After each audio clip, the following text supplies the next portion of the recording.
Sinibingelele sinamukele kephina philane semele khona i1 KZN TV. Igama lami nguphiwe ngwakwamthembu, sikhuluma nawe ke osungula namhlanje siveza ke umcimbi esiwenze ukuvala inyanga yembokodo okuyinyanga ke kaNcwaba. Njengoba sikhuluma nawe namhlanje sikhuluma ke nabesifazane emcimbini ke obuhlelwe The Wounded Lioness, okunye ke yenhlangano ephethwe abesifazane.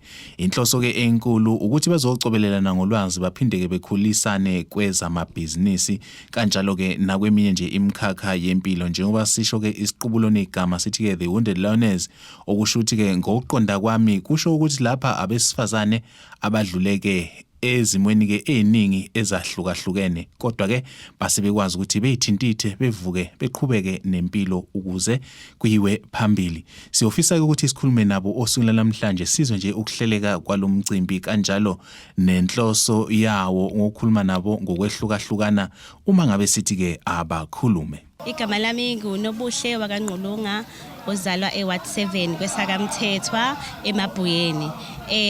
Umsunguli wayo le movement esikuyo namhlanje ibizwa ngokuthiwa The Wounded Lioness event. Esuke iqukethe abantu besifazane abasuke besuka kuma provinces ahlukahlukene. Namhlanje nje sinabase Johannesburg, sibe nabase from Cape Town, Durban, baningi nje kakhulu, and lapha sisuke sivula iplatform yokuthi umuntu wesifazane osuke nebhizinisi ezobeka izinto zakhe ezosichazela futhi kanjalo nebhizinisi lakhe. Sisuke futhi sinaneminyango esuke ikhona esukuzosichushisa ngokuvula amabhizinisi, ngokusave imali kanjalo futhi nokuthi uma sesibile ke emabhizinisini ngoba kuyenzeka izimo zomhlaba, kodwa sivuka kanjani sibuthe, sivuka kanjani siqala amabhizinisi, sivuka kanjani sibuyele emfundweni, sibuye siyithathe siyithuntuthe singabantu besifazane. Lapha singabesifazane sizogcizelela ukuzithanda, ukuzimela, nokuthi kubalekile ukuthi umuntu wesifazane ube nesisekelo. Isisekelo sakho kube umkhuleko ngezikhathi zonke. Lapha abasifazane eRichards Bay sizogqugquzela nje ukuthi sithandane, sikhandle, sisebenze ngamandla, akukho nje okuningi okukhona lana, ilokho nje.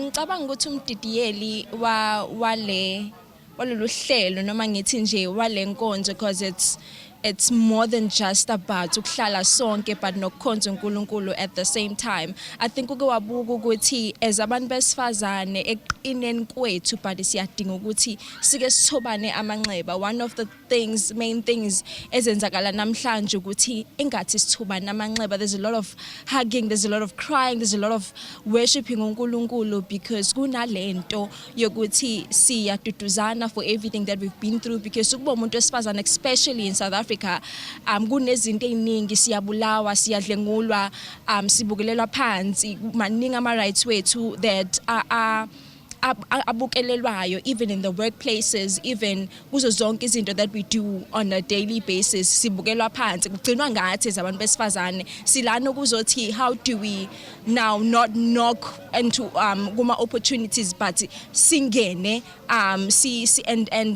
and find a seat at the table, and uma ukuthi itafula likho bese kuba ukuthi sil creator thina. That is what we're doing here today.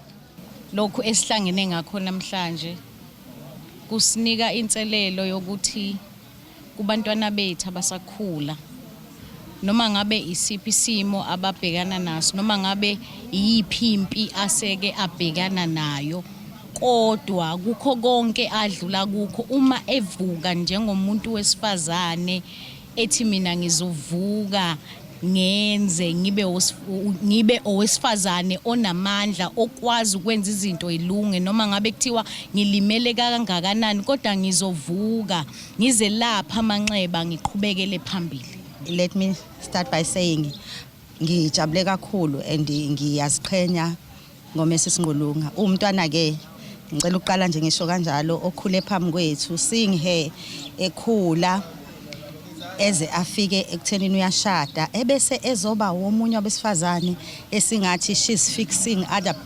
abanye abantu besifazane, ama-crown abanye abantu besifazane. Lokho kukodwa kukwenza njengomama okhule phambi kwakhe umntwana abe naleyo nto yokujabula. I'm so happy ngaye. Ebese kuzokuthi kuyajabulisa, especially ukubona umuntu omncane enza into enkulu kangaka. Ekuthenini abantu besifazane bahlangane ndawonye, silimele singabantu besifazane ngendlela ezahlukene.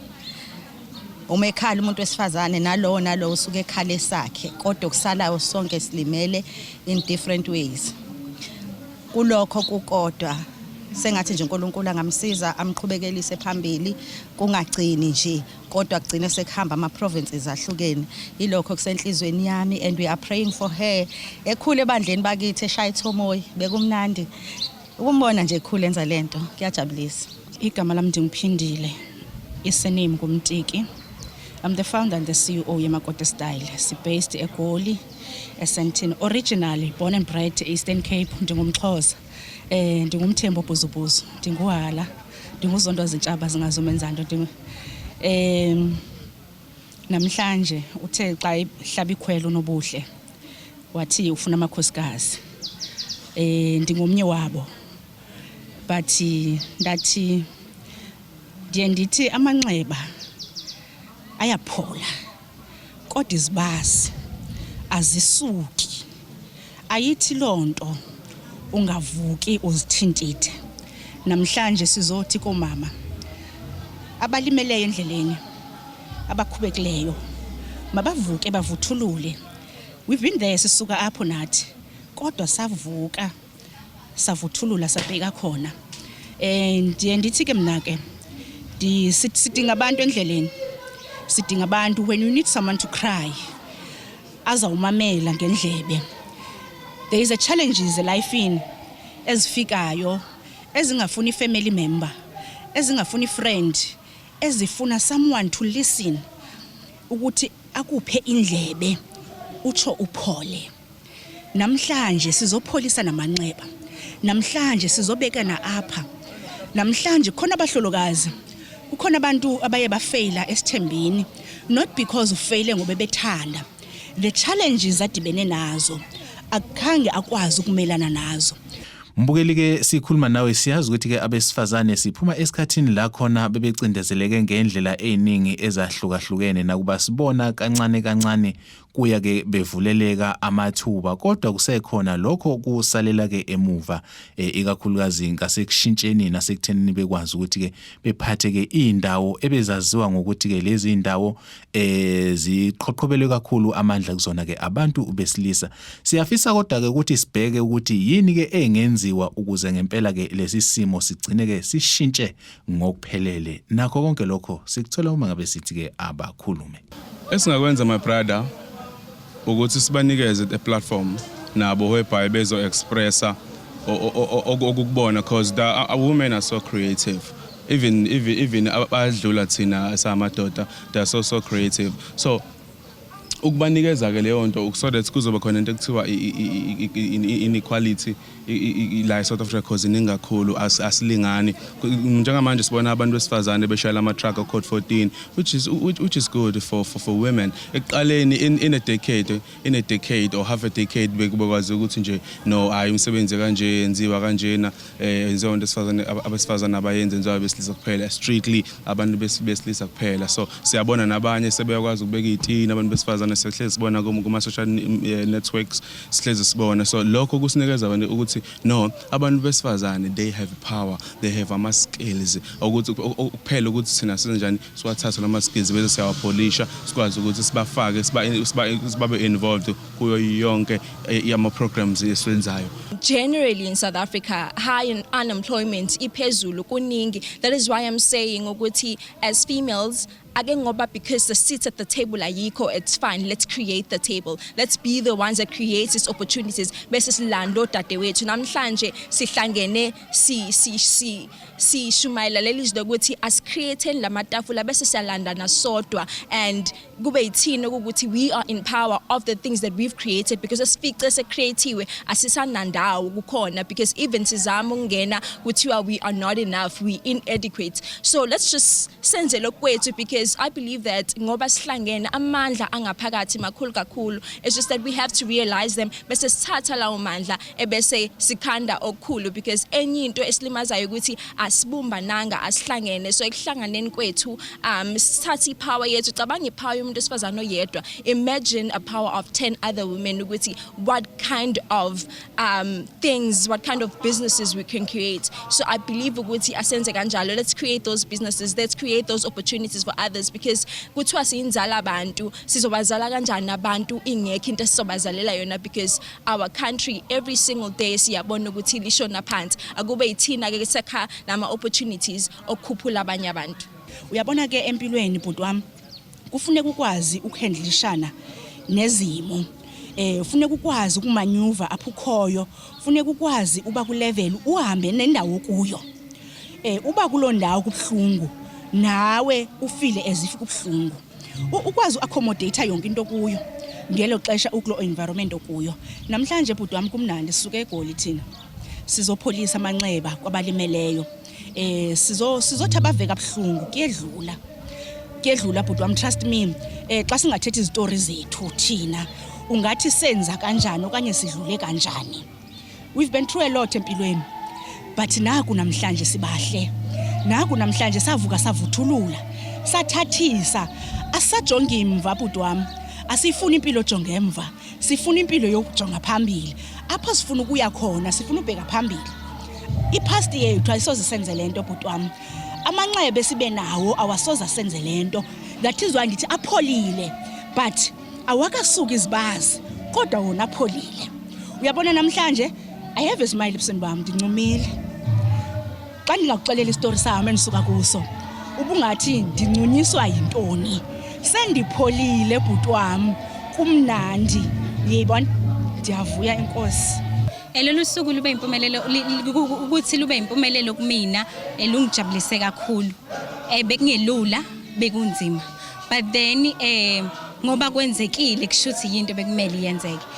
Lento lolu suku kumina lusho likhulu ngoba kuyilapho suke sesifundisana khona singabantu besifazane, sikhulisana, sipholishana, futhi sikhulisana kwezamabhizinisi njengoba sisangabantu abancane asifisa ukuzibona siphokophelela phambili ngokwamabhizinisi, sithi sibone ukuthi kunzima ukuthola imisebenzi. So siyaye njalo ngonyaka siyaye senzele event okuyiyona esiqeqeshayo futhi esifundisayo ngoba isihlanganisa nosomabhizinisi abasuke sebephumelelile ebhizinisini, besifundise ngezinto esizaziyo nesingazazi.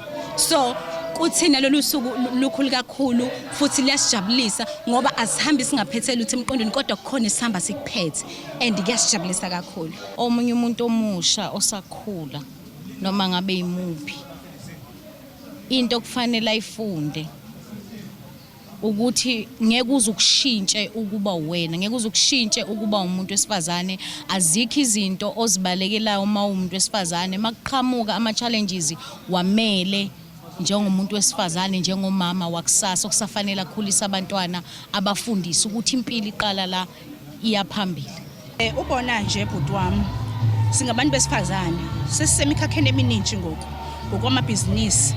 Asisalindi imali into ba mayivele kutata, asisalindi imali into ba ivele ku boyfriend, siyazenzela. Sikhona ku construction, sikhona ku mining, sikhona kwinto yonke efuna umuntu wesifazane. Example, yabona ndinxibile nje, ndinxityiswe isintu umuntu ongumama lunxibisileyo usePE Eastern Cape ePort Elizabeth. Umuntu wesifazane lo onxibisileyo, nansi brand yakhe isintu use Eastern Cape. Mbukeli ke sekufike leso sikhathi lapho khona siliguqisa khona uhlelo besithi abakhulume, sikunikeza nje amazwibela akho konke ekade kwenzeka, ikakhulukazi uma ngabe sigoqa inyanga yembokodo. Sibonga kakhulu ukuthi ube ingxenye yalolu hlelo ukusukela ekuqaleni kuze kushayile lesikhathi. Igama lami nguphiwe ngokwamthembu uNcedinyoni encane yasha amaphiko yandiza. Ngivumeleni ngiguqe sonke siyothi sukuma kube kusulizayo. Inkosi inibusise.